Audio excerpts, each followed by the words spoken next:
मान्छेको जीवन के होला भन्नेमा चाहिँ तपाईँलाई थाहा छैन भने आज यो भिडियो हेर्नुहोस्। तपाईँको मन एकदमै ढुक्क र शान्ति र तपाईँहरूको घरमा खुसियाली बर्सिने छ है त। अनि यो भिडियो चाहिँ तपाईँहरूले अन्तिमसम्म हेर्नुहोस् अनि मात्रै तपाईँले कुरा बुझ्नुहुन्छ। लस्सो फेफुल्जेटासिदिले म सोनाम तामाङ र आज चाहिँ मान्छेको जीवन के रहेछ भन्नेमा म तपाईँलाई सानो कुरा म भन्न चाहँदैछु। अनि यो भिडियोलाई चाहिँ तपाईँले अन्तिमसम्म हेरिदिनु होला है। अनि मान्छेको जीवन चाहिँ के हो त भन्दाखेरि चाहिँ मान्छेको जीवन चाहिँ आफ्नो सोच हो। मनुष्यको सोच नै आफ्नो जीवन हो भनेर भनिन्छ। अब यो कसरी त भन्दाखेरि चाहिँ यदि तपाईँहरूको मनमा शान्ति र भक्ति छ भने अथवा दया करुणा छ भने चाहिँ त्यही दया करुणाको चाहिँ छाया तपाईँहरूको पछि पछि पछि पछि लाग्ने गर्छ। अनि तपाईँलाई चाहिँ के दिने गर्छ त भन्दा चाहिँ त्यो छायाले तपाईँलाई शीतल दिने गर्छ अथवा तपाईँहरूको घरमा सुख र शान्ति मात्रै दिने गर्छ।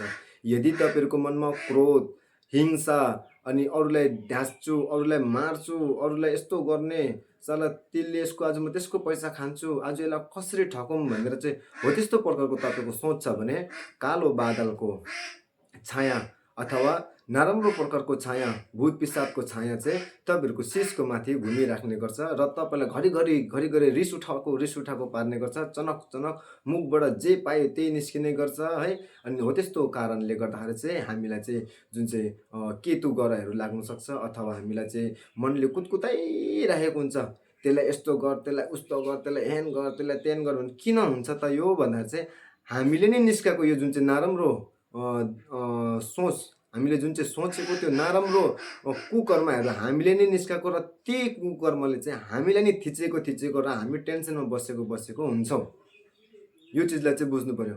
हामीले अब नराम्रो सोचिरहेछ भने हामीलाई के हुन्छ, प्रेसर पर्छ। प्रेसर पऱ्यो भने जिउ थाक्छ। जिउ थाक्यो भने हामी निन्द्रा लाग्दैन। किन लाग्दैन? किनकि यो मान्छे त त्यस्तो भएको छैन, मैले जस्तो सोचेको त्यस्तो भएको छैन भनेर अनि त्यो मान्छेलाई चाहिँ प्रेसर पर्छ। अथवा तपाईँहरूले सोचिरहेछ त्यस्तो, अरूले सोच्दैछ भने उनीहरूलाई निन्द्रा लाग्दैन। यो मान्छेलाई त आज म यस्तो गर्छु त्यस्तो गर्छु भनेर चाहिँ आफ्नो कालो बादल ढाकेको हुन्छ। भूत पिसाबको बादलहरूले चाहिँ हामीलाई ढाकेको हुन्छ र हाम्रो घर फ्यामिलीहरू सबै बिमारी भएर जाने, कता पैसा तिर्नुपर्ने, मान्छे जति पनि धनी होस् तर भित्रबाट चाहिँ पुरै एकदमै खोक्लो हुन्छ। भित्रबाट चाहिँ एकदमै खोक्लो हुन्छ। उसलाई टेन्सनले जीवनमा कहिले छोडिँदैन। त्यस कारण चाहिँ मनलाई शान्ति राख्नुहोस्, मनलाई शुद्ध राख्नुहोस्, पवित्र राख्नुहोस्। अनि तपाईँहरूको घरमा चाहिँ अनि सेतो बादलको चाहिँ छाया तपाईँहरूको पछि पछि अथवा करुणा र शान्तिको छाया चाहिँ तपाईँहरूको पछि पछि लाग्ने गरिन्छ। अनि त्यही हो मान्छेको सोच नै मान्छेको जीवन हो। मान्छेहरूले जे सोच्छ मान्छे त्यही बनिन्छ। भगवान बुद्धले भन्नुहुन्छ कि आफ्नो मनलाई जित्नु नै यो संसारको सबैभन्दा ठुलो धन हो अथवा हाम्रो यो सबैभन्दा एउटा जित हो भनेर भन्नुहुन्छ। त्यसकारण चाहिँ आफ्नो सोचलाई बदलिनुहोस् अनि आफ्नो जीवनमा एकदम परम आनन्द लिनुहोस्।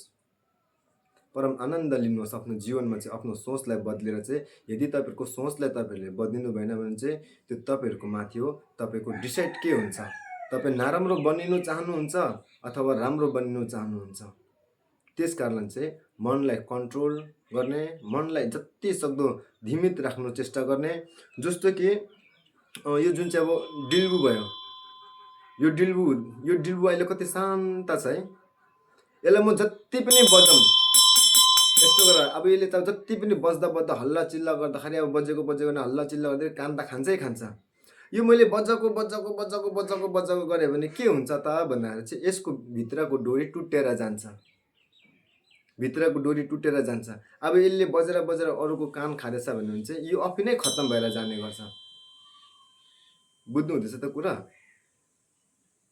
यो बजेर यो आफ्नै कानै खत्तम हुन्छ हो। त्यस कारण चाहिँ अनि आफ्नो मनलाई चाहिँ शान्ति राख्नुहोस्। जब यो शान्ति छ, यत्तिकै छ, यो बजेको छैन, केही पनि भएको छैन भने चाहिँ यसको डिल्बुको हजारौँ वर्ष पनि जान्छ तर टुट्नु असम्भव छ।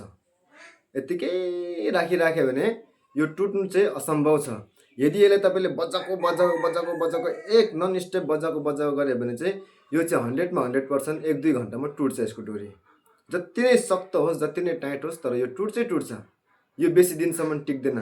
त्यस कारण चाहिँ मनलाई चञ्चलता नबनाउनुहोस्। मनलाई चञ्चलता कभी पनि नबनाउनुहोस्। मनलाई चञ्चलता बनायो भने तपाईँ आफै नै टुटेर जानुहुन्छ। तपाईँ आफैलाई नै नोक्सान भएर जान्छ। मनलाई कसैको माथि नराम्रो विरोध सोच्नु हुँदैछ भने तपाईँ आफै नै टुटेर जाने गर्छ। मनलाई शान्ति राख्नुहोस्। मनलाई शान्ति राख्यो भने हजारौँसम्म तपाईँलाई चाहिँ राम्रो फलदायक कामहरू भएर जाने गर्छ। बाधा विघ्न त आउँदै गर्छ, तर त्यो जाँदै पनि गरिन्छ। त्यो बाधा फेरि घरिघरि आउँछ भने त घरिघरि त्यो बाधा आउँदैन। तर यो हामी मनुष्यको लोकमा बसेछ, दुःख त यो छाला र हड्डीले त पुग्नै पर्छ। छाला र हड्डीले त यो दुःख त भोग्नै पर्छ। तर दुःख मात्रै नभएर हामीलाई जुन चाहिँ मन चञ्चलता गरेर गर्छ नि, हामी आफै नै थाकेर, हामी आफै नै विरक्तो भएर बस्छ। मन नै शान्ति हुँदैन, आफै पनि माथि बढ्नु पाउँदैन अनि अरू चाहिँ बढिरहेको देखिन्छ। आफ्नो आँखा भतभती पोलेर मन अशान्ति भएर के गरौँ कसो गरौँ भएर आफ्नै घरमा झगडा हुन्छ फेरि। त्यस कारण चाहिँ यो डिल्बुको त्यस्तै शान्त बस्नुहोस्। यसले चाहिँ हामीलाई के पाठ सिकाउँछ त भन्दाखेरि चाहिँ यो हामी शान्त बस्यो भने हामी हजारौँसम्म पनि बस्नु सक्छौँ। हजारौँसम्म पनि हामी जीवन लिनु सक्छौँ आरामको आनन्दले। यदि हामीले यसलाई कराङ कराङ कराङ गरेर बजाएको गऱ्यो भने चाहिँ यसको डोरी टुट्नु पनि सक्छ। अनि त्यसपछि दुःख चाहिँ कसलाई हुन्छ? डिल्बुलाई। यदि तपाईँहरूको मन नै त्यस्तो प्रकारको चञ्चलता राख्नुभएछ भने तपाईँहरूको मन टुटेर जान्छ अनि आफूलाई चाहिँ के हुन्छ? आफूलाई नै दोष आइलाग्ने गर्छ, बाधाहरू आउने गर्छ। तपाईँहरूले बुझ्नुभयो भनेर चाहिँ धेरै आशा गरिरहेको छु। आफ्नो मनलाई चाहिँ शान्त राख्ने अनि आफ्नो मनलाई चाहिँ शान्त राख्ने अनि शान्त राखे तापनि मनलाई एकदमै तपाईँले चाहिँ धैर्य राख्ने, यताउति चञ्चल मनहरू नपर्ने, कुनै माथि लोभ नगर्ने, कुनै माथि पनि हामीले लोभ नगर्ने। अब यसलाई चाहिँ अब आफ्नो माथि पुरा आकर्षित हुन्छ, यो मैले पाउन हो भनेर मनमा चाहिँ त्यस्तो प्रकारको नसोच्ने हो। त्यस्तैहरू तपाईँहरू गर्नुहोस् है।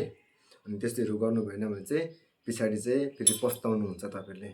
अनि त्यो चिजले नै हामीले दुःख आइलाग्छ अनि हामीलाई चाहिँ लोभको जुन चाहिँ पिसादहरू हुन्छ आकाशमाथि हो त्यस्तो आफ्नो टाउकोमा बर्सिने गर्छ।